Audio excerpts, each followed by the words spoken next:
ಶ್ರೀ ಗಣಪತಿ ಶಾರದಾ ಗುರುಭ್ಯೋ ನಮಃ.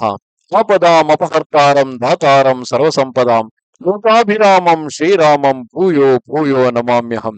ಶ್ರೋತೃಗಳಿಗೆ ಶ್ರೀ ಅಳಸಿಂಗರಾಚಾರ್ಯ ವಿರಚಿತ ಮಹರ್ಷಿ ವಾಲ್ಮೀಕಿ ಪ್ರಣೀತ ಶ್ರೀಮದ್ ರಾಮಾಯಣದ ಯುದ್ಧಕಾಂಡದಲ್ಲಿ ಮಂಡೋದರಿಯ ವಿಲಾಪವು, ವಿಭೀಷಣನು ರಾಮಾಜ್ಞೆಯಿಂದ ರಾವಣನಿಗೆ ಅಪರ ಸಂಸ್ಕಾರಗಳನ್ನು ನಡೆಸುವುದು ಎಂಬ 114ನೆಯ ಸರ್ಗಕ್ಕೆ ಸ್ವಾಗತ. ಹೀಗೆ ರಾಕ್ಷಸ ಸ್ತ್ರೀಯರೆಲ್ಲರೂ ಮರಣಕ್ಕಾಗಿ ದುಃಖಿಸುವಾಗ ಅವರಲ್ಲಿ ರಾವಣನಿಗೆ ವಿಶೇಷ ಪ್ರಿಯತಮಳಾಗಿಯೂ ಅವನ ಪಟ್ಟದ ರಾಣಿಯಾಗಿಯೂ ಇದ್ದ ಮಂಡೋದರಿಯು ದೈನ್ಯದಿಂದ ಮುಂದೆ ಬಂದು ತನ್ನ ಪತಿಯಾದ ದಶಗ್ರೀವನು ಹತ್ನಾಗಿ ಬಿದ್ದಿರುವುದನ್ನು ನೋಡಿ ಅವಳು ದೈನ್ಯದಿಂದ ವಿಲಪಿಸತೊಡಗಿದಳು. ಆ ಮಹಾಭಾಗ, ಪೇರಾನುಜ, ನೀನು ಕೋಪಗೊಂಡಾಗ ನಿನ್ನ ಮುಂದೆ ನಿಲ್ಲುವುದಕ್ಕೆ ದೇವೇಂದ್ರನು ಹೆದರುತ್ತಿದ್ದನಲ್ಲವೇ?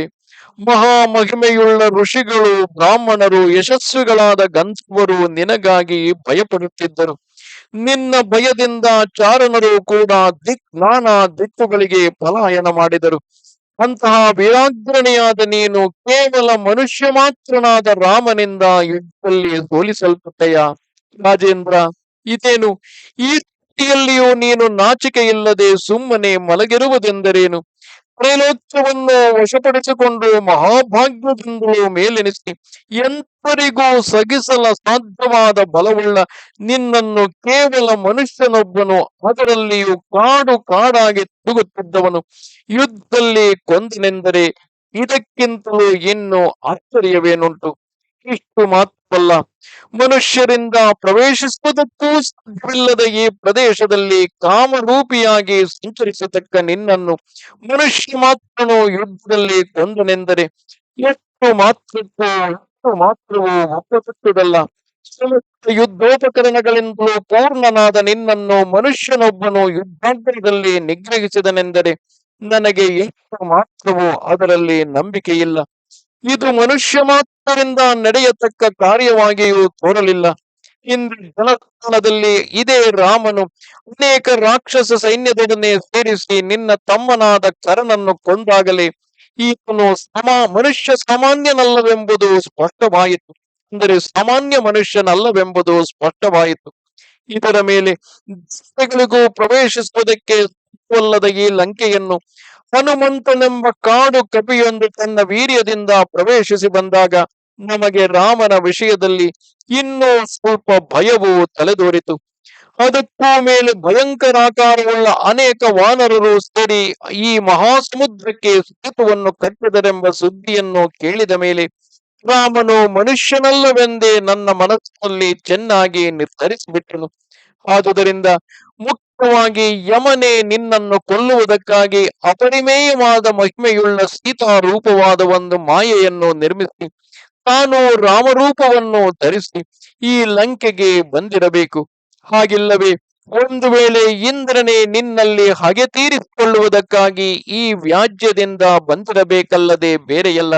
ಅಥವಾ ಹಾಗೂ ನಂಬತಕ್ಕದಲ್ಲ, ಯುದ್ಧದಲ್ಲಿ ನಿನ್ನನ್ನು ಕಣ್ಣೆತ್ತಿ ನೋಡುವುದಕ್ಕಾದರೂ ಆ ಇಂದ್ರನಿಗೆ ಧೈರ್ಯವಿಲ್ಲಿಯದು. ಇವೆಲ್ಲವೂ ಕೇವಲ ಭ್ರಮವು.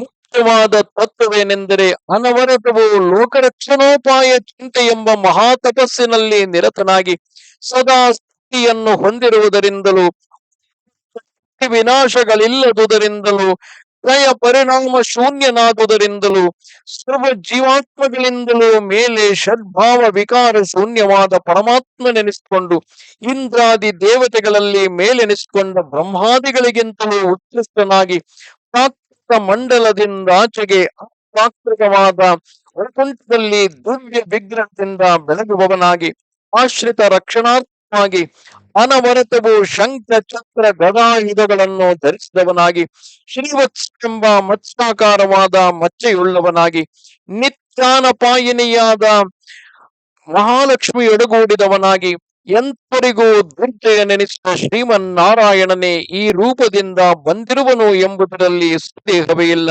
ಇದು ನಿಜವು. ಸತ್ಯ ಪರಾಕ್ರಮನಾಗಿ ಲೋಕೇಶ್ವರನಾಗಿ ಮಹಾ ತೇಜ ಸಂಪನ್ನನಾಗಿರುವ ಆ ಮಹಾವಿಷ್ಣುವೇ ಸರ್ವ ಲೋಕಗಳಿಗೂ ಹಿತವನ್ನುಂಟು ಮಾಡಬೇಕೆಂಬ ಕೋರಿಕೆಯಿಂದ ಹೀಗೆ ಮನುಷ್ಯ ರೂಪವನ್ನು ಹೊಂದಿ ವಾನರ ರೂಪದಿಂದಿರುವ ಸಮಸ್ತ ದೇವತೆಗಳೊಡಗೂಡಿ ಬಂದು ಲೋಕ ವಿರೋಧಿಯಾದ ನಿನ್ನನ್ನು ನಿನಗೆ ಸೇರಿದ ಸಮಸ್ತ ರಾಕ್ಷಸ ಪರಿವಾರವನ್ನು ಕೊಂದಿರುವನು ಎಂಬುದು ಸ್ಪಷ್ಟವು.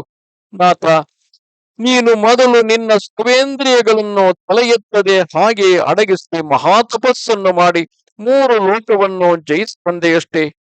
ಆ ಇಂದ್ರಿಯಗಳೇ ಈಗ ಪೂರ್ವ ವೈರವನ್ನಿಟ್ಟು ನಿನ್ನಲ್ಲಿ ಹಗೆ ತೀರಿಸಿಕೊಳ್ಳುವುದಕ್ಕಾಗಿ ನಿನ್ನನ್ನು ಕಾಮ ಪರವಶನನ್ನಾಗಿ ಮಾಡಿ ಕೆಡಿಸಿದಂತೆ ಹಿಂದೆ ನಾನು ಮಾತು ಮಾತಿನಿಗೂ ರಾಮನಲ್ಲಿ ದ್ವೇಷವನ್ನು ಬಿಟ್ಟು ಸಂಧಿಯನ್ನು ಮಾಡು ಎಂದು ಎಷ್ಟು ವಿಧದಿಂದ ನಿನಗೆ ಹಿತವನ್ನು ಹೇಳುತ್ತಿದ್ದರು, ನೀನು ಕೇಳದೆ ಹೋದೆಯಲ್ಲ.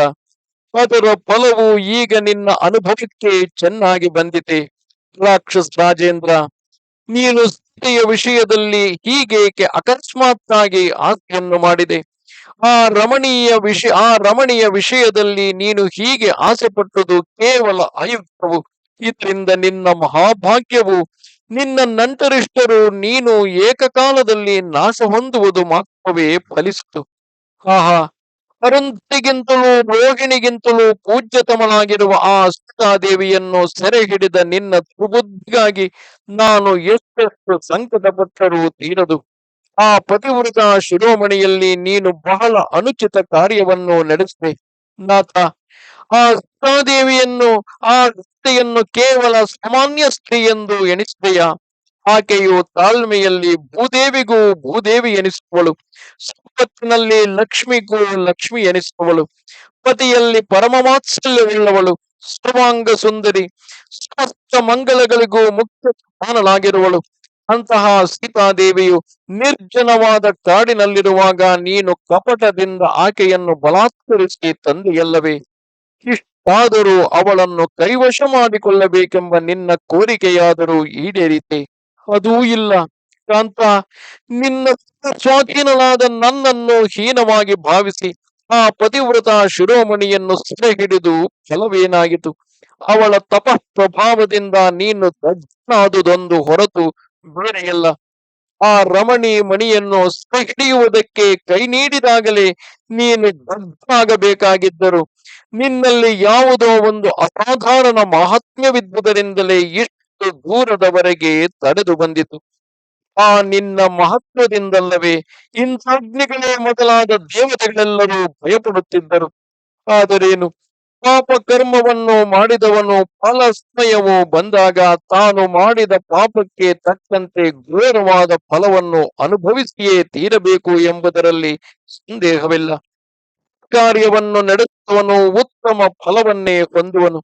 ಪಾಪಿಗೆ ಪಾಪ ಫಲವೇ ಲಭಿಸುವುದು. ಇದಕ್ಕಾಗಿ ನಮಗೆ ಬೇರೆ ನಿದರ್ಶನ ಬೇಕೆ? ನಿನ್ನ ತಮ್ಮನಾದ ವಿಭೀಷಣನು ಲೋಕನಾಥನಾದ ರಾಮನಲ್ಲಿ ಮೊರೆಹೊಕ್ಕು ಮೇಲಾದ ಸುಖವನ್ನು ಪಡೆದನು.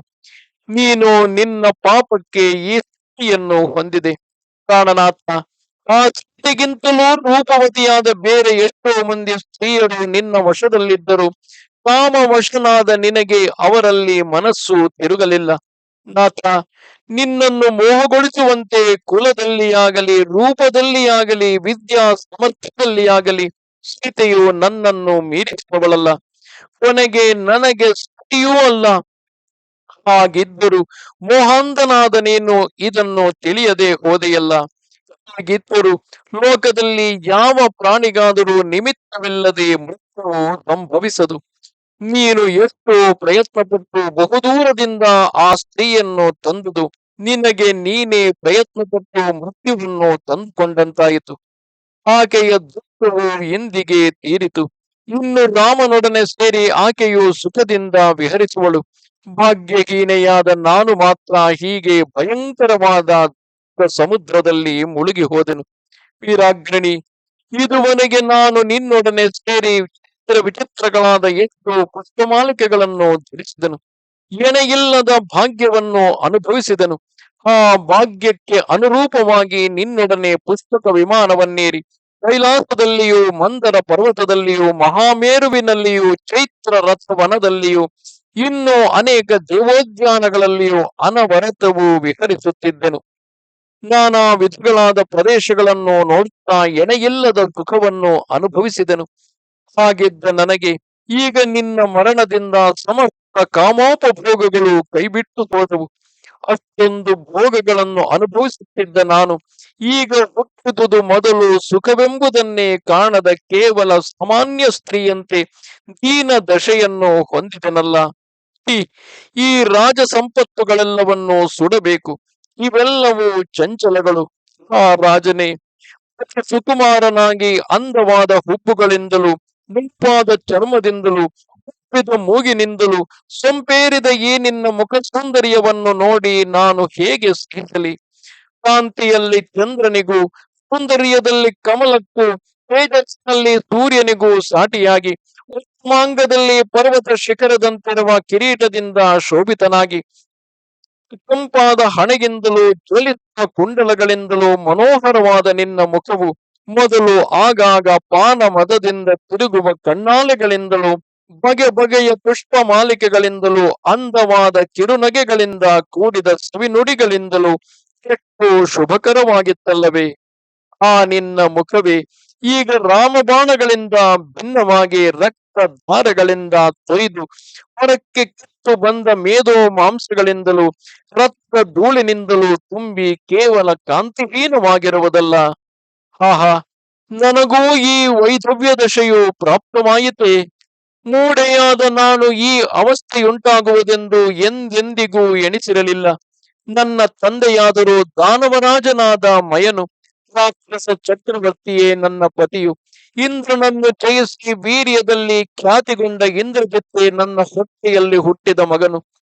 ಈ ಭಾಗ್ಯಗಳೆಲ್ಲವನ್ನು ನೋಡಿ ನಾನು ಹಿಂದು ಮುಂದೆ ತೋಡದೆ ಗರ್ವ ಪಡುತ್ತಿದ್ದೆನು. ನನಗೆ ದಿಕ್ಕಾಗಿದ್ದ ಈ ನನ್ನ ಬಂಧುವರ್ಗಗಳೆಲ್ಲವೂ ಎಂತಹ ಶತ್ರುಗಳನ್ನಾದರೂ ಧ್ವಂಸ ಮಾಡತಕ್ಕ ಮಹಾಶೂರರೆಂದು, ಅನೇಕ ಯುದ್ಧಗಳಲ್ಲಿ ಪ್ರಖ್ಯಾತಿ ಹೊಂದಿದ ಬಲ ಪರಾಕ್ರಮವುಳ್ಳವರೆಂದು, ಇವರಿಗೆ ಎಲ್ಲಿಯೂ ಯಾರಿಂದಲೂ ಭಯವಿಲ್ಲವೆಂದು ದೃಢವಾಗಿ ನಂಬಿದ್ದೆನು. ಕೊನೆಗೆ ನನಗೂ ಈ ಸ್ಥಿತಿಯು ಬಂದೊದಗಿತೆ. ರಾಕ್ಷಸ ತಿಲಕ, ಹಾಗೆ ಲೋಕವಿಖ್ಯಾತನೆನಿಸಿ ಎಣೆಯಿಲ್ಲದ ಮಹಾಪ್ರಭಾವದಿಂದ ಕೂಡಿದ ನಿನಗೆ ಮನಸ್ಸಿನಿಂದಲೂ ಬೇರೊಬ್ಬರಿಂದ ಯೋಚಿಸುವುದಕ್ಕೆ ಸಾಧ್ಯವಲ್ಲದ ಇಂತಹ ಭಯವು ಕೇವಲ ಮನುಷ್ಯನೊಬ್ಬನಿಂದ ಸಂಭವಿಸಿತೆಂದರೆ ಇದಕ್ಕಿಂತಲೂ ಆಶ್ಚರ್ಯವೇನುಂಟು? ರಾಜೇಂದ್ರ, ನುಣುಪಾದ ಇಂದ್ರನೀಲ ಮಣಿಯಂತೆ ನೀಲವಾಗಿ, ಮಹೋನ್ನತವಾದ ಪರ್ವತದಂತೆ ಮಹತ್ತಾಗಿ, ಕೈಬಳೆ ಮೊದಲಾದ ವೈಡೂರ್ಯಾಭರಣಗಳಿಂದಲೂ, ಮುಕ್ತಾಹಾರಗಳಿಂದಲೂ, ಪುಷ್ಪ ಮಾಲಿಕೆಗಳಿಂದಲೂ ಶೋಭಿತವಾಗಿ, ವಿಹಾರ ಕಾಲಗಳಲ್ಲಿ ಮತ್ತು ಮನೋಜ್ಞವಾಗಿ, ಯುದ್ಧ ಭೂಮಿಗಳಲ್ಲಿ ವೀರ್ಯೋತ್ಸಾಹಯುಕ್ತವಾದ ತೇಜಸ್ಸಿನಿಂದ ದೀಪ್ಯಮಾನವಾಗಿದ್ದ ನಿನ್ನ ದೇಹವು ಮೊದಲು ಮಿಂಚುಗಳಿಂದ ಕೂಡಿದ ಮೇಘದಂತೆ ಆಭರಣ ಕಾಂತಿಗಳಿಂದ ಬೆಳಗುತ್ತಿತ್ತಲ್ಲವೇ? ನಿನ್ನ ಶರೀರವೇ ಈಗ ಸರ್ವಾವಯವಗಳಲ್ಲಿಯೂ ಅನೇಕ ತೀಕ್ಷ್ಣ ಬಾಣಗಳು ನಾಟಿರುವುದರಿಂದ ಕೈಯಿಂದ ಸ್ಪರ್ಶಿಸುವುದಕ್ಕೂ ಸಾಧ್ಯವಿಲ್ಲದಿರುವುದಲ್ಲ. ಇನ್ನು ನಿನ್ನ ಸುಕುಮಾರ ಅಂಗವನ್ನು ಹೇಗೆ ನಾನು ಆಲಂಗಿಸಿಕೊಳ್ಳಲಿ? ಹಂದಿಯ ಮುಳ್ಳುಗಳಂತೆ ಸರ್ವಾವಯವಗಳಲ್ಲಿಯೂ ವ್ಯಾಪಿಸಿ ಮರ್ಮಗಳಲ್ಲಿ ಚೆನ್ನಾಗಿ ನಾಟಿದ ಈ ಬಾಣಗಳಿಂದ ನರಗಳ ಕಟ್ಟೆಲ್ಲವೂ ಕಿತ್ತು ರಕ್ತದಿಂದ ತೊಯ್ದು ಧೂಳಿನಿಂದ ಮಲಿನವಾಗಿ ಬಿದ್ದಿರುವ ಈ ನಿನ್ನ ದೇಹವು ವಜ್ರಾಹತವಾಗಿ ಮುರಿದು ಬಿದ್ದ ಪರ್ವತದಂತೆ ಕಾಣುತ್ತಿರುವುದಲ್ಲ. ಆಹಾ, ನೀನು ಮೃತನಾದೆ ಎಂಬುದೇನೋ ಸ್ವಪ್ನವೋ? ನಿಜವಾಗಿಯೂ ಸ್ವಪ್ನವಾಗಿಯೇ ಇರಬೇಕು. ನಿನ್ನಂತಹ ಶೂರನನ್ನು ರಾಮನು ಕೊಲ್ಲುವುದೆಂದರೇನು? ಮೃತ್ಯುವೇ ಈ ರೂಪದಿಂದ ಬಂದು ಕೊಂದಿರಬಾರದೆ ಎಂದರೆ ನಿನ್ನ ವಿಷಯದಲ್ಲಿ ಅದಕ್ಕೂ ಸಂಭವವಿಲ್ಲ. ಮೃತ್ಯುವಿಗೂ ನೀನೇ ಮೃತ್ಯುವಾಗಿರುವಾಗ ಆ ಮೃತ್ಯುವಿಗೆ ನೀನು ವಶನಾಗುವುದೆಂದರೇನು? ಆದುದರಿಂದ ನೀನು ಮೃತನಾದ ಎಂಬುದು ಸ್ವಪ್ನವಲ್ಲದೆ ಬೇರೆಯಲ್ಲ. ಆ ನಾಥ, ನೀನು ತ್ರೈಲೋಕ್ಯದಲ್ಲಿರುವ ರತ್ನಗಳೆಲ್ಲವನ್ನು ಅನುಭವಿಸಿದವನು, ವೀರ್ಯದಿಂದ ತ್ರೈಲೋಕ್ಯವನ್ನು ನಡುಗಿಸಿದವನು, ಸಮಪಾಲಕರನ್ನು ಜಯಿಸಿ ಬಂದವನು, ಕೈಲಾಸವನ್ನು ಕದಲಿಸಿ ಶಿವನನ್ನು ನಡುಗಿಸಿದವನು, ಬಲಗರ್ವಿತರನ್ನು ಅಡಗಿಸಿ ದಶ ದಿಶೆಗಳಲ್ಲಿಯೂ ಪರಾಕ್ರಮವನ್ನು ಪ್ರಕಟಿಸಿದವನು, ಸಮಸ್ತ ಲೋಕಗಳನ್ನು ಕ್ಷೋಭೆ ಹೊಂದಿಸಿದವನು, ಸಿಂಹನಾದ ಧ್ವನಿಗಳಿಂದಲೇ ಸಮಸ್ತ ಭೂತಗಳನ್ನು ಗೋಳು ಹುಟ್ಟಿಸಿದವನು, ಶತ್ರು ಸಾನ್ನಿಧ್ಯದಲ್ಲಿ ಗರ್ವೋಕ್ತಿಗಳನ್ನು ಆಡುವುದರಿಂದಲೇ ಅವರನ್ನು ನಿರಾಕರಿಸಿದವನು, ಭಯಂಕರ ಕರ್ಮವುಳ್ಳ ನಿಜ ಸೈನಿಕರನ್ನು ಮತ್ಸ್ಯ ವರ್ಗಗಳನ್ನು ಅಪಾಯವಿಲ್ಲದೆ ರಕ್ಷಿಸಿದವನು. ಅನೇಕ ದಾನವ ವೀರರನ್ನು ಯಕ್ಷರನ್ನು ಕೊಂದವನು. ನಿವಾತ ಕವಚರೆಂಬ ಮಹಾಸುರರು ಭಯದಿಂದ ತನಗೆ ವಶನಾಗುವ ಹಾಗೆ ಮಾಡಿದವನು. ತ್ರೈಲೋಕ್ಯಕ್ಕೂ ನಿಯಾಮಕನು. ಅನೇಕ ಯಜ್ಞಗಳನ್ನು ಕೆಡಿಸುವವನು. ಸ್ವಜನರನ್ನು ಪ್ರೇಮದಿಂದ ಪೋಷಿಸಿದವನು. ಧರ್ಮದ ಎಲ್ಲ ಕಟ್ಟುಗಳನ್ನು ಕದಲಿಸಿ ಸ್ವಕಾರ್ಯವನ್ನು ಸಾಧಿಸಿದವನು. ಯುದ್ಧದಲ್ಲಿ ಬಗೆ ಬಗೆಯ ಮಾಯಗಳನ್ನು ಪ್ರಯೋಗಿಸಿದವನು. ಅಲ್ಲಲ್ಲಿಂದ ಯಥೇಚ್ಛವಾಗಿ ದೇವಾಸುರ ಮನುಷ್ಯ ಕನ್ನಿಕೆಯರನ್ನು ತಂದು ಭೋಗಿಸಿದವನು. ಶತ್ರು ಸ್ತ್ರೀಯರಿಗೆ ನಿತ್ಯ ದುಃಖವನ್ನು ಉಂಟು ಮಾಡಿದವನು. ಸ್ವಜನರನ್ನು ಸರಿಯಾಗಿ ನಡೆಸುವವನು. ಲಂಕಾ ದ್ವೀಪವನ್ನು ಆಳುವವನು. ಭಯಂಕರ ಕಾರ್ಯಗಳನ್ನು ನಡೆಸಿದವನು. ನಮ್ಮಂತಹ ಪತ್ನಿ ವರ್ಗಗಳಿಗೆಲ್ಲ ಬೇಕಾದ ಕಾಮ ಭೋಗಗಳನ್ನು ಕೊಡಿಸಿದವನು. ರಥಿಕರಲ್ಲಿ ಶಿರೋರತ್ನಪ್ರಾಯನು. ಇಂತಹ ಮಹಾಮಹಿಮೆಯುಳ್ಳ ಪತಿಯಾದ ನೀನು ರಾಮನಿಂದ ಹತನಾಗಿ ಬಿದ್ದಿರುವುದನ್ನು ನೋಡಿಯೂ ನಾನು ಇನ್ನೂ ಈ ದೇಹವನ್ನಿಟ್ಟುಕೊಂಡು ವಿಧವೆಯಾಗಿ ಬದುಕಿರುವೆನಲ್ಲ. ಇದನ್ನು ನೋಡಿದರೆ ನನಗೆ ಎಂದೆಂದಿಗೂ ಸಾವಿಲ್ಲವೆಂದೇ ಎಣಿಸಬೇಕಾಗಿದೆ. ಆ ರಾಕ್ಷಸೇಶ್ವರ, ಬಹಳ ಬೆಲೆ ಬಾಳುವ ಶಯನಗಳಲ್ಲಿ ಮಲಗುತ್ತಿದ್ದ ನೀನೇ ಈಗ ನೆಲದ ಮಣ್ಣಿನಿಂದ ಮಲಿನನಾಗಿ ಹೀಗೇಕೆ ಮಲಗಿರುವೆ? ಹಿಂದೆ ನಮ್ಮ ಕುಮಾರನಾದ ಇಂದ್ರಜಿತ್ತನ್ನು ಲಕ್ಷ್ಮಣನು ಯುದ್ಧದಲ್ಲಿ ಕೊಂದಾಗಲೇ ನಾನು ತೀವ್ರವಾದ ದುಃಖದಿಂದ ಹತನಾಗಿದ್ದೆನು. ಈಗಲೂ ಈ ದುಃಖದಲ್ಲಿ ಸಂಪೂರ್ಣವಾಗಿ ಮುಳುಗಿಯೇ ಹೋದೆನು. ನಾಥ, ಇನ್ನು ನನಗೆ ಬದುಕುವ ದಾರಿಯೇನು? ನನ್ನ ಸಮಸ್ತ ಬಂಧುಗಳು ಹತರಾಗಿದ್ದರೂ ನೀನೊಬ್ಬನು ಮಾತ್ರ ಬದುಕಿದ್ದ ಪಕ್ಷದಲ್ಲಿ ಆ ಬಂಧು ಮರಣದಿಂದ ಉಂಟಾದ ದುಃಖವು ನನಗೆ ತೋರುತ್ತಿರಲಿಲ್ಲ. ನಾಥನಾದ ನೀನು ನನ್ನನ್ನು ಕೈಬಿಟ್ಟು ಹೋದುದರಿಂದ ಇಂದಿಗೆ ನನ್ನ ಕಾಮಭೋಗಗಳೆಲ್ಲವೂ ತೀರಿದವು. ಇನ್ನು ನನ್ನ ಪ್ರಾಣವಿರುವವರೆಗೂ ನಾನು ದುಃಖವನ್ನೇ ಅನುಭವಿಸಬೇಕಾಯಿತು. ರಾಜೇಂದ್ರ, ಯಾರಿಗೂ ಹೊಂದಲು ಸಾಧ್ಯವಾದ ಬಹಳ ದೂರ ದೇಶಕ್ಕೆ ಹೋಗಿ ಸೇರಿಬಿಟ್ಟೆಯಲ್ಲ. ದುಃಖಾರ್ತೆಯಾದ ನನ್ನನ್ನು ಸಂಗಡ ಕರೆದುಕೊಂಡು ಹೋಗಬಾರದೆ? ನಿನ್ನನ್ನು ಅಗಲಿ ನಾನು ಬದುಕಿರಲಾರೆನು. ಭಾಗ್ಯಹೀನಳಾಗಿ ಬಾರಿ ಬಾರಿಗೂ ದೈನ್ಯದಿಂದ ವಿಲಪಿಸಿ ದುಃಖಿಸುತ್ತಾ ಬಹಳವಾಗಿ ಬಳಲಿರುವ ನನ್ನನ್ನು ಇಲ್ಲಿಯೇ ಏಕಾಕಿನಿಯನ್ನಾಗಿ ಮಾಡಿಬಿಟ್ಟು ಹೋಗುವೆ ಏಕೆ? ನೀನೇಕೆ ನನ್ನೊಡನೆ ಮಾತನಾಡುವುದಿಲ್ಲ?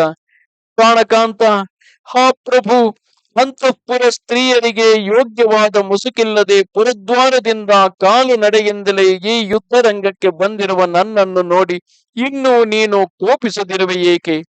ನಾಥ, ನಿನಗೆ ಪತ್ನಿಯರನ್ನು ಕಂಡರೆ ವಿಶೇಷ ಪ್ರೇಮವಲ್ಲವೇ? ಸ್ವಭಾವ ಸಿದ್ಧವಾದ ಲಜ್ಜೆಯನ್ನು ಬಿಟ್ಟು ತಲೆಗೆ ಮುಸುಕು ಇಲ್ಲದೆ ಹೊರಗೆ ಬಂದು ನಿಂತಿರುವ ಈ ನಿನ್ನ ಪತ್ನಿಯರೆಲ್ಲರನ್ನೂ ನೋಡಿಯೂ ನೀನು ಕೋಪಿಸದಿರುವುದೇಕೆ? ಇದು ನಿನ್ನ ಪತ್ನಿಯರ ದುಸ್ಥಿತಿಯನ್ನು ನೋಡು. ನಿನಗೆ ಸಮಸ್ತ ಕ್ರೀಡೆಗಳಲ್ಲಿಯೂ ಸಹಾಯಕವಾಗಿದ್ದ ಈ ಅಂತಃಪುರ ಜನವೆಲ್ಲವೂ ಬಹಳವಾಗಿ ದುಃಖಿಸಿ ವಿಲಪಿಸುತ್ತಿರುವುದಲ್ಲ. ನೀನೇಕೆ ಸಮಾಧಾನ ಪಡಿಸುವುದಿಲ್ಲ? ಏಕೆ ಮನ್ನಿಸಿ ಕರೆಯುವುದಿಲ್ಲ? ರಾಜ, ಹಿಂದೆ ನೀನು ಪತಿವ್ರತೆಯರಾಗಿಯೂ ಧರ್ಮಪರಾಯಣೆಯರಾಗಿಯೂ ಗುರು ಶುಶ್ರೂಷಾ ತತ್ಪರೆಯರಾಗಿಯೂ ಇದ್ದ ಎಷ್ಟೋ ಮಂದಿ ಕುಲಸ್ತ್ರೀಯರನ್ನು ವಿಧವೆಯರನ್ನಾಗಿ ಮಾಡಿದೆಯಲ್ಲವೇ? ದುಃಖದಿಂದ ಬೇಯುತ್ತಿರುವ ಅವರ ಶಾಪವಾಕ್ಯಗಳೆಲ್ಲವೂ ಸಫಲವಾಗಿಯೇ ನೀನು ಶತ್ರುಗಳ ಕೈಗೆ ಸಿಕ್ಕಿ ಸಾಯಬೇಕಾಯಿತು. ಹಾಗಿರದಿದ್ದರೆ ಶತ್ರುಗಳಿಂದ ನಿನಗೆ ಪರಾಭವವೆಂದರೇನು? ನಿನ್ನಿಂದ ಭಂಗ ಹೊಂದಿದ ಕುಲಾಂಗನೆಯರು ನೀನು ಅವರ ಪತಿಯನ್ನು ಕೊಲ್ಲುವಾಗ ಯಾವ ಶಾಪವಾಕ್ಯಗಳನ್ನು ಆಡಿದರೋ ಅದರ ಫಲವೇ ಇದು. ರಾಜೇಂದ್ರ, ಕಾರಣವಿಲ್ಲದೆ ಪತಿವ್ರತೆಯರ ಕಣ್ಣಿನಿಂದ ನೀರು ಕೆಳಗೆ ಬೀಳದು. ಹಾಗೆ ಅವರ ಕಣ್ಣಿಂದ ಒಂದು ಬಾಷ್ಪ ಬಿಂದುವಾದರೂ ಕೆಳಗೆ ಬಿದ್ದ ಪಕ್ಷದಲ್ಲಿ ಏನೋ ಒಂದು ಮಹಾನ್ ಅನರ್ಥವು ನಡೆದೇ ತೀರಬೇಕು ಎಂದು ಲೋಕದಲ್ಲಿ ಜನಗಳು ವಿಶೇಷವಾಗಿ ಹೇಳುವ ಈ ನಾಣ್ಣುಡಿಯು ನಿನ್ನ ವಿಷಯದಲ್ಲಿ ಈಗ ಸತ್ಯವೇ ಆಯಿತು. ತೇಜಸ್ಸಿನಿಂದ ತ್ರೈಲೋಕ್ಯವನ್ನು ವಶಪಡಿಸಿ ಮಹಾವೀರಾಗ್ರಣಿ ಎಂದು ಗರ್ವ ಪಡುತ್ತಿದ್ದ ನೀನು ನೀಚವಾದ ಪರದಾರಾಪಹರಣ ಕಾರ್ಯಕ್ಕೆ ಹೇಗೆ ತಾನೇ ಪ್ರಯತ್ನಿಸಿದೆ? ಆ ನಾಥ, ಹಿಂದೆ ನೀನು ಕಪಟೋಪಾಯದಿಂದ ಮಾಯಾ ಮೃಗವನ್ನು ಕಳುಹಿಸಿ ರಾಮನನ್ನು ಆಶ್ರಮದಿಂದ ತೊಲಗಿಸಿ ಅವನ ಪತ್ನಿಯನ್ನು ಕತ್ತು ತಂದೆಯಲ್ಲ. ಇದರಿಂದ ನಿನಗೆ ಬಂದ ಲಾಭವೇನು? ನಿನ್ನ ಹೇಡಿತನಕ್ಕೆ ಇದೊಂದು ದೊಡ್ಡ ಗುರುತಾಯಿತು. ಇದು ಹೊರತು ಬೇರೆ ಎಲ್ಲಿಯೂ ನೀನು ಯುದ್ಧದಲ್ಲಿ ಇಷ್ಟೊಂದು ಹೇಡಿತನವನ್ನು ತೋರಿಸಿದುದಾಗಿ ನನಗೆ ತಿಳಿಯಲಿಲ್ಲ. ಇಂತಹ ಧೀರ ಪ್ರಕೃತಿಯಾದ ನೀನು ಈಗ ನಿನ್ನ ಭಾಗ್ಯವು ವಿಪರೀತವಾದುದರಿಂದಲೇ ಸೀತೆಯನ್ನು ಅಪಹರಿಸಿದಂತಿದೆ. ನೀನು ಹೇಡಿ ಎನಿಸಿಕೊಳ್ಳುವುದಕ್ಕೂ ನಿನ್ನ ವಿನಾಶ ಕಾಲಕ್ಕೂ ಇದು ಲಕ್ಷಣವಲ್ಲದೆ ಬೇರೆಯಲ್ಲ. ಭೂತ ಭವಿಷ್ಯತ್ ಕಾಲಾರ್ಥಗಳನ್ನು ತಿಳಿದು ವರ್ತಮಾನಾರ್ಥಗಳಲ್ಲಿಯೂ ಪ್ರಾಜ್ಞನೆನಿಸಿ ಸತ್ಯವಾದಿ ಎಂದು ಮಹಾಭಾಗನೆಂದು ಹೆಸರುಗೊಂಡ ನನ್ನ ಮೈದುನನಾದ ವಿಭೀಷಣನು ಹಿಂದೆ ನೀನು ಸೀತೆಯನ್ನು ಕದ್ದು ತಂದ ವೃತ್ತಾಂತವನ್ನು ಕೇಳಿದೊಡನೆ ಸ್ವಲ್ಪ ಕಾಲದವರೆಗೆ ಚಿಂತಿಸಿ ವ್ಯಸನದಿಂದ ನಿಟ್ಟುಸಿರನ್ನು ಬಿಟ್ಟು ನನ್ನೊಡನೆ ಯಾವ ಮಾತನ್ನು ಹೇಳಿದ್ದನೋ ಆ ಮಾತಿನಂತೆಯೇ ಈಗ ನಿನ್ನ ಕಾಮ ಕ್ರೋಧಗಳಿಗೆ ಫಲವಾದ ಈ ವ್ಯಸನದಿಂದ ಸಮಸ್ತ ರಾಕ್ಷಸ ವೀರರಿಗೂ ಈ ವಿಧವಾದ ವಿನಾಶವು ಪ್ರಾಪ್ತವಾಯಿತು. ನಿನ್ನ ದಶೆಯಿಂದಲೇ ಮೂಲ ನಾಶಕ್ಕೆ ಹೇತುವಾದ ಈ ಮಹಾನ್ ಅನರ್ಥವು ಸಂಭವಿಸಿತು.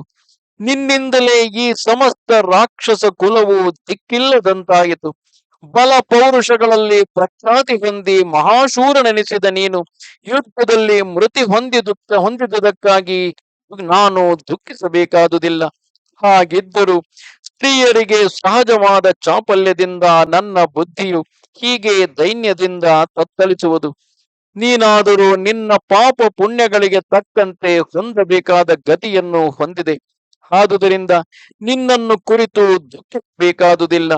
ಆದರೆ ನಿನ್ನನ್ನು ಅಗಲಿದ ನನ್ನ ಸ್ಥಿತಿಗಾಗಿಯೇ ನಾನು ದುಃಖಿಸುತ್ತಿರುವೆನು.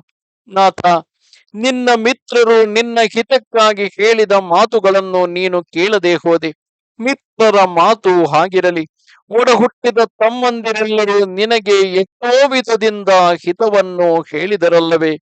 ಅದನ್ನಾದರೂ ನೀನು ಕೇಳಬಾರದಾಗಿತ್ತೆ. ಅದನ್ನು ಕೇಳಲಿಲ್ಲ. ಹಿಂದೆ ವಿಭೀಷಣನು ಯುಕ್ತವಾಗಿಯೂ ಸಾರವತ್ತಾಗಿಯೂ ನೀತಿಶಾಸ್ತ್ರಾನುಸಾರವಾಗಿಯೂ ಇರುವ ಎಷ್ಟೋ ಹಿತವಾಕ್ಯಗಳನ್ನು ಬಹಳ ನಯದಿಂದ ಹೇಳಿದರು. ನೀನು ಅದನ್ನು ನಿರಾಕರಿಸಿದುದಲ್ಲದೆ ಹಿತೈಷಿಯಾದ ಆ ನಿನ್ನ ತಮ್ಮನಲ್ಲಿಯೂ ಭೇದ ಬುದ್ಧಿಯನ್ನು ತೋರಿಸಿ ಅವನನ್ನು ರಾಜ್ಯದಿಂದ ಹೊರಡಿಸಿದೆ. ಇದಲ್ಲದೆ ಹಿಂದೆ ಮಾರೀಚನು, ಕುಂಭಕರ್ಣನು, ನನ್ನ ತಂದೆಯಾದ ಮಯನು ನಿನಗೆ ಎಷ್ಟೋ ವಿಧದಿಂದ ಹಿತೋಪದೇಶವನ್ನು ಮಾಡಿದರು.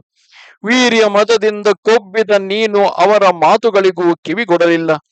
ಆ ನಿನ್ನ ಮೂರ್ಖ ಸ್ವಭಾವಕ್ಕೆ ತಕ್ಕ ಫಲವು ಇದು ಈಗ ಚೆನ್ನಾಗಿ ಕಾಣಿಸಿತು.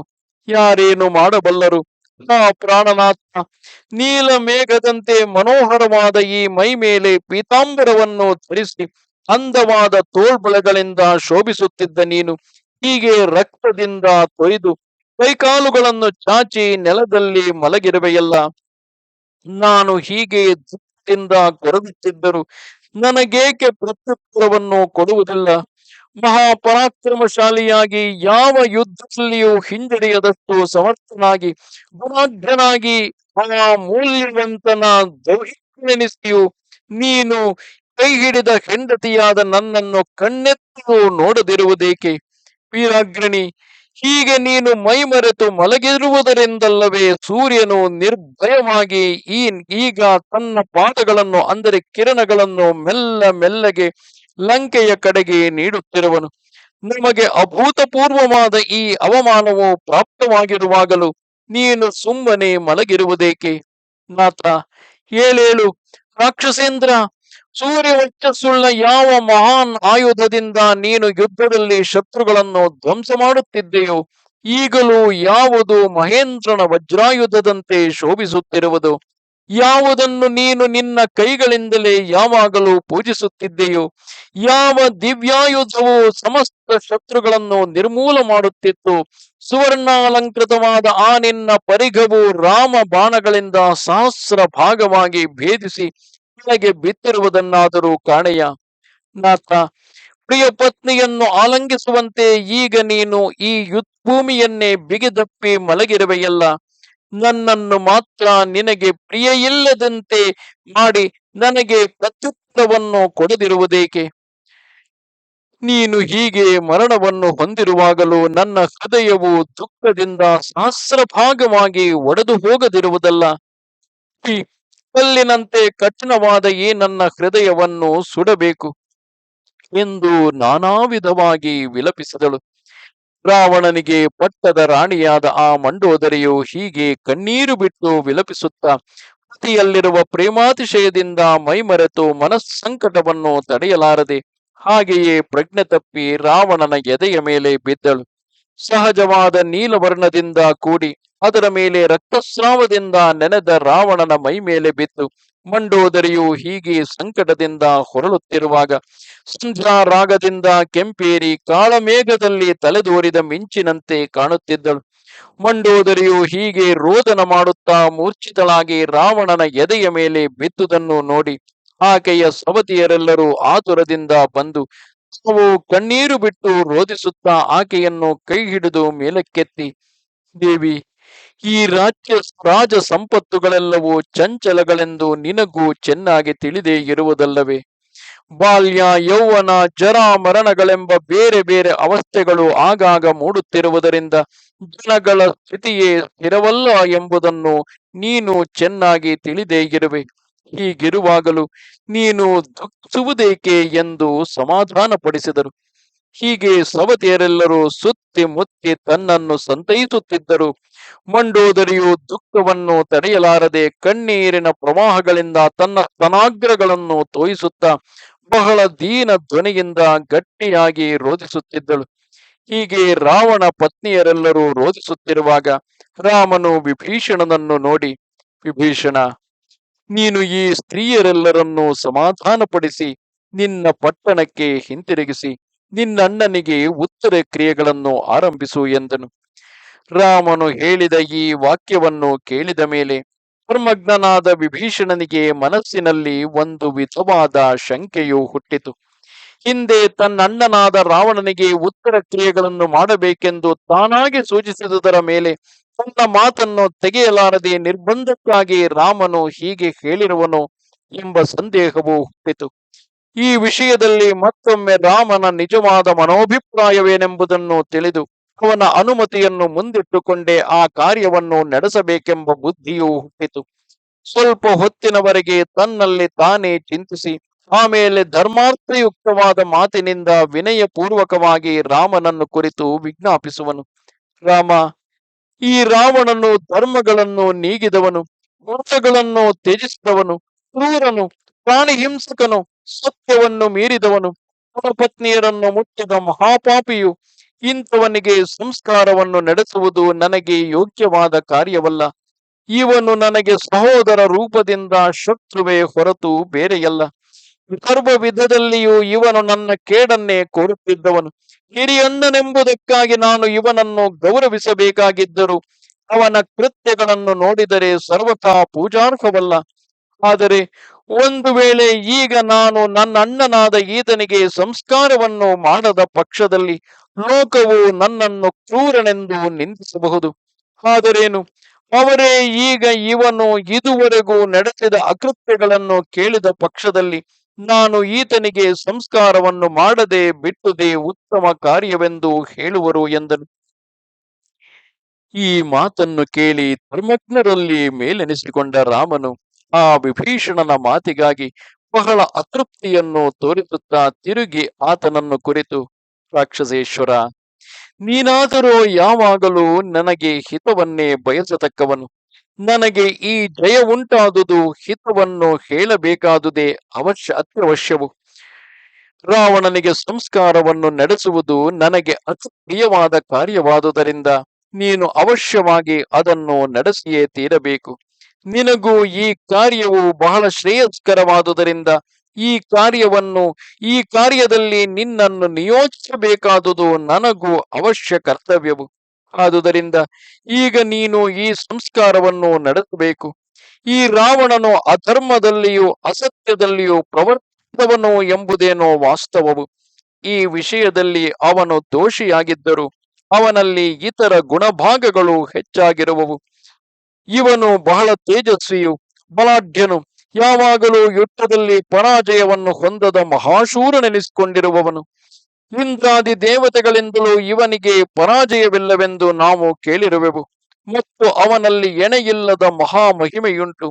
ಬಲ ಸಂಪನ್ನನು, ಸಮಸ್ತ ಲೋಕಗಳನ್ನು ತನ್ನ ವೀರ್ಯದಿಂದ ಗೋಳಾಡಿಸಿ ರಾವಣನೆಂಬ ಖ್ಯಾತಿಯನ್ನು ಪಡೆದಿರುವನು. ಎಷ್ಟು ಗುಣಗಳಿದ್ದರೂ ವೈರಿಯಾದವನಿಗೆ ಶ್ರೇಯಸ್ಸನ್ನು ಕೋರಬಹುದೇ ಎಂದರೆ ಈ ವೈರವೆಂಬುದೆಲ್ಲವೂ ಸಾಯದಿರುವವರೆಗೆ ಮಾತ್ರವೇ ಹೊರತು ಸತ್ತ ಮೇಲೆ ಯಾರಲ್ಲಿ ಯಾರಿಗೆ ವೈರವು? ಈ ರಾವಣನು ತಾನು ಸಾಯುವವರೆಗೂ ನಮ್ಮಲ್ಲಿ ಅವಿಚ್ಛಿನ್ನವಾದ ವೈರವನ್ನೇ ಬೆಳೆಸಿದರು. ಇನ್ನು ಮೇಲೆ ಆ ವೈರವು ತೀರಿಹೋಯಿತಷ್ಟೇ.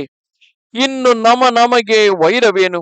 ಮುಖ್ಯವಾಗಿ ನಾವು ನಡೆಸಬೇಕಾದ ಕಾರ್ಯವು ತೀರಿತು. ಇನ್ನು ಇವನಿಗೆ ನೀನು ಸಂಸ್ಕಾರವನ್ನು ನಡೆಸು. ಇವನು ನಿನಗೆ ಹೇಗೋ ನನಗೂ ಹಾಗೆಯೇ ಹೊರತು ಬೇರೆಯಲ್ಲ. ವಿಭೀಷಣ, ನೀನು ಸಮಸ್ತ ಧರ್ಮಗಳನ್ನು ಬಲ್ಲವನಾದುದರಿಂದ ನಿನಗೆ ನಾನು ಹೇಳಿ ತಿಳಿಸಬೇಕಾದುದೇನೂ ಇಲ್ಲ. ಈ ರಾವಣನು ಈಗ ನಿನ್ನ ಕೈಯಿಂದಲೇ ಶಾಸ್ತ್ರೋಕ್ತವಾದ ಸಂಸ್ಕಾರವನ್ನು ಹೊಂದುವುದಕ್ಕೆ ತಕ್ಕವನೆಂಬುದರಲ್ಲಿ ಸಂದೇಹವಿಲ್ಲ. ಇದರಿಂದ ನಿನಗೂ ಶಾಶ್ವತವಾದ ಕೀರ್ತಿಯುಂಟು. ಆದುದರಿಂದ ಶೀಘ್ರದಲ್ಲಿ ಆ ಕಾರ್ಯಕ್ಕೆ ತ್ವರೆ ಮಾಡು ಎಂದನು. ರಾಮನು ಈ ಮಾತನ್ನು ಹೇಳಿದೊಡನೆ ವಿಭೀಷಣನು ರಾಕ್ಷಸ ಸ್ತ್ರೀಯರೆಲ್ಲರನ್ನೂ ಲಂಕೆಗೆ ಕಳುಹಿಸಿ ಯಜ್ಞಶೀಲರಿಗೆ ತಕ್ಕಂತೆ ರಾವಣನಿಗೆ ಸಂಸ್ಕಾರಗಳನ್ನು ನಡೆಸುವುದಕ್ಕಾಗಿ ಆತುರ ಪಡುತ್ತಿದ್ದನು. ಒಡನೆಯೇ ಋತ್ವಿಕ್ಕುಗಳೆಲ್ಲರೂ ಸೇರಿ ಪದ್ಮಕ, ಲಾಮಂಚ ಮೊದಲಾದ ಸುಗಂಧ ದ್ರವ್ಯಗಳೊಡನೆ ಚಂದನ ಕಾಷ್ಟಗಳಿಂದ ಚಿತೆಯನ್ನೊಡ್ಡಿ ಅದರ ಮೇಲೆ ಬಿಳಿ ರೋಮವುಳ್ಳ ಕೃಷ್ಣಾಜಿನವನ್ನು ಹಾಸಿ ವೇದೋಕ್ತ ವಿಧಿಯಿಂದ ರಾವಣನನ್ನು ತಂದು ಅದರ ಮೇಲೆ ಮಲಗಿಸಿದರು. ಆಮೇಲೆ ಶಾಸ್ತ್ರೋಕ್ತವಾದ ಅಂತ್ಯೇಷ್ಟಿ ಕರ್ಮವು ನಡೆಸಲ್ಪಟ್ಟಿತು. ಕ್ರಮವಾಗಿ ಪಿತೃಮೇಧ ಸಂಸ್ಕಾರವನ್ನು ಮಾಡುವುದಕ್ಕೆ ತೊಡಗಿದರು. ಇದಕ್ಕಾಗಿ ಚಿತೆಯ ಆಗ್ನೇಯ ಭಾಗದಲ್ಲಿ ವೇದಿಕೆಯನ್ನು ಕಲ್ಪಿಸಿ ಅದರ ಪಶ್ಚಿಮಕ್ಕೆ ಗಾರ್ಹಪತ್ಯಾಗ್ನಿಯನ್ನು, ಪೂರ್ವಕ್ಕೆ ಆಹ್ವನೀಯಾಗ್ನಿಯನ್ನು, ದಕ್ಷಿಣದಲ್ಲಿ ದಕ್ಷಿಣಾಗ್ನಿಯನ್ನು, ಹೀಗೆ ಆಯಾ ಸ್ಥಾನಗಳಲ್ಲಿ ತ್ರೇತಾಗ್ನಿಗಳನ್ನು ಸ್ಥಾಪಿಸಿದರು. ಮೊಸರಿನಿಂದ ಮಿಶ್ರವಾದ ತುಪ್ಪವನ್ನು ಹೋಮಪಾತ್ರದಲ್ಲಿ ತುಂಬಿ ಅಲ್ಲಿದ್ದವರೆಲ್ಲರೂ ತಮ್ಮ ತಮ್ಮ ಪ್ರತಿಪತ್ತಿಗಾಗಿ ಮುಂದೆ ಬಂದು ಚಿತೆಯಲ್ಲಿ ಹೋಮ ಮಾಡಿದರು. ಧರ್ಮಜ್ಞರಾದ ಋತ್ವಿಕ್ಕುಗಳು ರಾವಣನ ಪಾದದ ಕಡೆಗೆ ಸೋಮರಾಜವಾಹಕವಾದ ಶಕಟವನ್ನು, ಅವನ ತೊಣೆಗಳ ನಡುವೆ ಆತನ ಯಜ್ಞ ಕಾರ್ಯಕ್ಕೆ ಸಾಧನವಾಗಿದ್ದ ಒರಳನ್ನು, ಹಾಗೆಯೇ ಅವನ ನಾರು ಪಾತ್ರೆಗಳು, ಆರಣಿ, ಉತ್ತರಾರಣಿ, ವನಕೆ ಮುಂತಾದ ಬೇರೆ ಬೇರೆ ಯಜ್ಞ ಸಾಧನವನ್ನು ಶಾಸ್ತ್ರೋಕ್ತ ರೀತಿಯಿಂದ ಆಯಾ ಸ್ಥಾನಗಳಲ್ಲಿ ಇರಿಸಿದರು. ಶ್ರುತಿ ಸ್ಮೃತಿಗಳಲ್ಲಿ ವಿಧಿಸಲ್ಪಟ್ಟ ನಿಯಮವನ್ನು ಅನುಸರಿಸಿ ಆ ಚಿತೆಗೆ ಸಮೀಪದಲ್ಲಿ ಪರಿಶುದ್ಧವಾದ ಯಾಗ ಪಶುವನ್ನು ಅಂದರೆ ಮೇಕೆಯನ್ನು ವಧಿಸಿ ಹೋಮ ಮಾಡಿದರು. ಪರಿಸ್ಕರಣಾದಿಗಳೆಲ್ಲವನ್ನು ತುಪ್ಪದಲ್ಲಿ ನೆನೆಸಿ ರಾವಣನ ಮೇಲೆ ಹರಡಿದರು. ಆಗ ರಾಕ್ಷಸರೆಲ್ಲರೂ ವಿಭೀಷಣ ಸಹಿತರಾಗಿ ಮುಂದೆ ಬಂದು ರಾವಣನನ್ನು ಗಂಧಮಾಲ್ಯಗಳಿಂದಲೂ ವಿವಿಧ ವಸ್ತ್ರಗಳಿಂದಲೂ ಅಲಂಕರಿಸಿ ವ್ಯಸನದಿಂದ ಕಣ್ಣೀರು ಬಿಡುತ್ತಾ ಆ ಚಿತೆಯ ಮೇಲೆ ನೆಲ್ಲರಳುಗಳನ್ನು ಚೆಲ್ಲಿದರು. ವಿಭೀಷಣನು ಮಂತ್ರಯುಕ್ತವಾಗಿ ತನ್ನಣ್ಣನಾದ ರಾವಣನಿಗೆ ಅಗ್ನಿಯನ್ನಿಟ್ಟನು. ಆಮೇಲೆ ಸ್ನಾನ ಮಾಡಿ ಅರ್ಧ ವಸ್ತ್ರದೊಡನೆ ಬಂದು ಎಳೆಗರಿಕೆಗಳಿಂದ ಮಿಶ್ರಿತಗಳಾದ ತಿಲಗಳನ್ನು ನೀರನ್ನು ಸೇರಿಸಿ ಶಾಸ್ತ್ರೋಕ್ತವಾಗಿ ಪ್ರೇತಮಾಹನವನ್ನು ಮಾಡಿ ರಾವಣನಿಗೆ ಉದಕದಾನವನ್ನು ನಡೆಸಿ ತಲೆ ಬಗ್ಗಿ ನಮಸ್ಕರಿಸಿದನು. ಆಮೇಲೆ ಅಲ್ಲಿದ್ದ ರಾವಣ ಸ್ತ್ರೀಯರಿಗೆ ಬಾರಿ ಬಾರಿಗೂ ಸಾಂತ್ವ ವಚನಗಳನ್ನು ಹೇಳಿ ಅವರನ್ನು ಪಟ್ಟಣಕ್ಕೆ ಹಿಂತಿರುಗಿಸಿ ಕರೆದುಕೊಂಡು ಹೋದನು. ಅವರೆಲ್ಲರೂ ಪಟ್ಟಣವನ್ನು ಪ್ರವೇಶಿಸಿದ ಮೇಲೆ ವಿಭೀಷಣನು ಹಿಂತಿರುಗಿ ಬಂದು ವಿನಯದಿಂದ ರಾಮನ ಪಕ್ಕದಲ್ಲಿ ನಿಂತನು.